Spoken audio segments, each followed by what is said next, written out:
Guys, welcome to SSP education. आज फिर हम संजीवनी के जीडीए कोर्स के अंदर आपको टेम्परेचर के बारे में बताएंगे। पहले हमारी जो प्रीवियस क्लासेस थी उसके अंदर हमने आपको बताया था कि टेम्परेचर जो होता है वो नॉर्मली 37 डिग्री सेल्सियस होता है, या फिर बाद में आप उसे 98.6 डिग्री फ़ारेनहाइट भी बोल सकते हैं। लेकिन हमने ये भी बताया था कि आपके जो टेम्परेचर होता है वो ज़्यादातर थर्मामीटर से मेजर किया जाता है। थर्मामीटर 3 प्रकार के होते हैं आपके, एक आपका ग्लास थर्मामीटर, एक डिजिटल थर्मामीटर और एक आपका फिर बाद में हमने रेक्टल थर्मामीटर की बात की। ये बात हुई थी आपके केवल और केवल थर्मामीटर से। अब हम आज बात करेंगे कि आप थर्मामीटर से कौन कौन सी ऐसी जगह होती है जहां से आप टेम्परेचर ले सकते हैं इंसान। प्लेसेस फॉर टेकिंग टेम्परेचर, मतलब ऐसी कौन सी जगह है जहां से आप टेम्परेचर ले सकते हैं। फर्स्ट जो मेन जो जगह होती है वो होता है ओरल, यानी आपका मुंह। सबसे एक्यूरेट अगर किसी का टेम्परेचर लेना हो तो वो जगह होती है ओरल। सेकेंड वन होता है आपका एक्सिला। एक्सिला मतलब आपका बगल।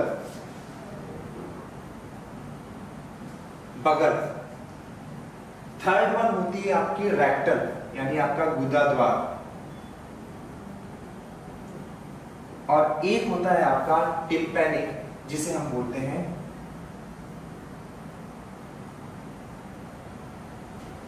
कर्णपट।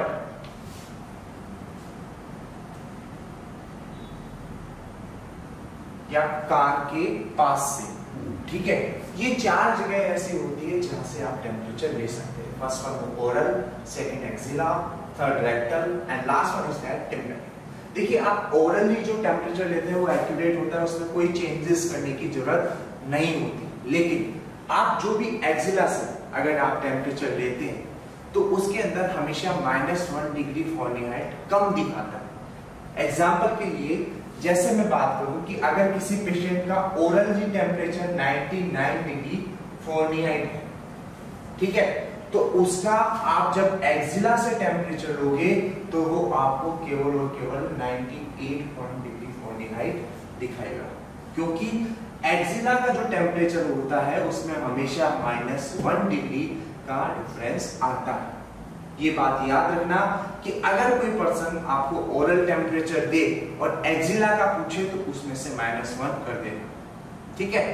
नेक्स्ट बात ये है कि ये डिफरेंस क्यों आता है, तो ये इसलिए क्योंकि आप एक्सिला को पूरी तरीके से कवर नहीं कर सकते। आप कितना भी प्रेशर अप्लाई कर लेंगे तो भी आपके एयर जो होती है वो मूवमेंट करती है आपके एक्सिला एरिया में, जिसकी वजह से आपका टेम्परेचर जो होता है वो एलिवेट हो जाता है। थर्ड वन होता है रेक्टल।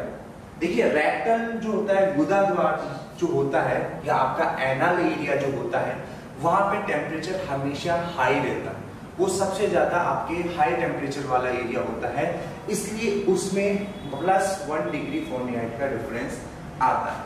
मतलब कि अगर किसी पेशेंट का टेम्परेचर 99 डिग्री फ़ारेनहाइट था तो उसका रेक्टली जो टेम्परेचर होगा वो होगा 100 डिग्री फ़ारेनहाइट। देखिए, कंफ्यूज मत होना। अगर ओरल दे रहा है, एक्सिला का पूछ रहा है तो -1 करना है, और अगर ओरल दे रहा है और रेक्टल का पूछ रहा है तो आपको करना है +1। ये चीज याद रखो, ठीक है। तो आपके जो ओरली होगा वो एक्यूरेट होगा, एक्सिला में -1 का डिफरेंस होगा, रेक्टल में +1 का डिफरेंस होगा। जो आपका टिम्पैनिक वाला यानी कान के पास वाला जो एरिया होता है, अगर आप वहां से टेम्परेचर लेते हैं तो उसमें एलिवेशन आता है। देखिए, टिम्पैनिक जो टेम्परेचर्स होते हैं वो बहुत कम लिए जाते हैं क्योंकि इनमें एक्यूरेसी नहीं होती।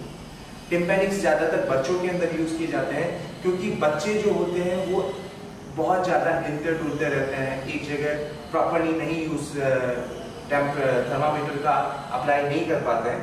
या फिर बाद में आप टिम्पैनिक यूज कर सकते हो, एक्सिला का यूज करते हैं। ज्यादातर आजकल एक्सिला का बच्चों में ज्यादा यूज किया जाता है, मुंह में नहीं किया जाता है। कभी भी थर्मामीटर को मुंह में नहीं दिया जाता है बच्चों को। रीजन होता है क्योंकि बच्चे या तो उसे चबा सकते हैं या फिर बाद में उसको तोड़ सकते हैं, उसकी वजह से बच्चों को इंजरी होने का खतरा रहता है, ठीक है। तो आपकी बेसिकली 4 जगह हो गई, oral, axilla, rectal and tympanic, ठीक है।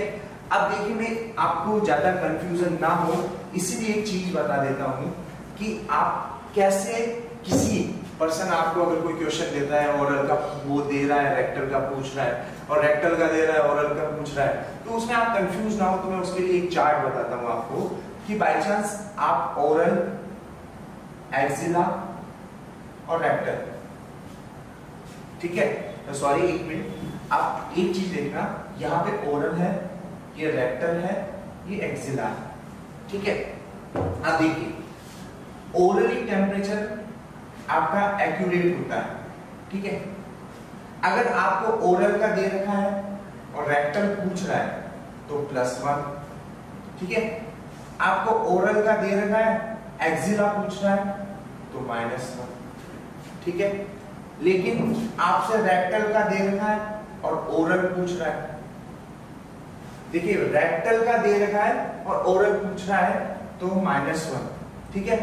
और फिर बाद में बाय चांस एक्सिला का दे रखा है और आपसे ओरल पूछ रहा है तो +1। याद रखना, ओरल है, एक्सिला का पूछ रहा है -1, ओरल है, रेक्टल का पूछ रहा है +1, ठीक है।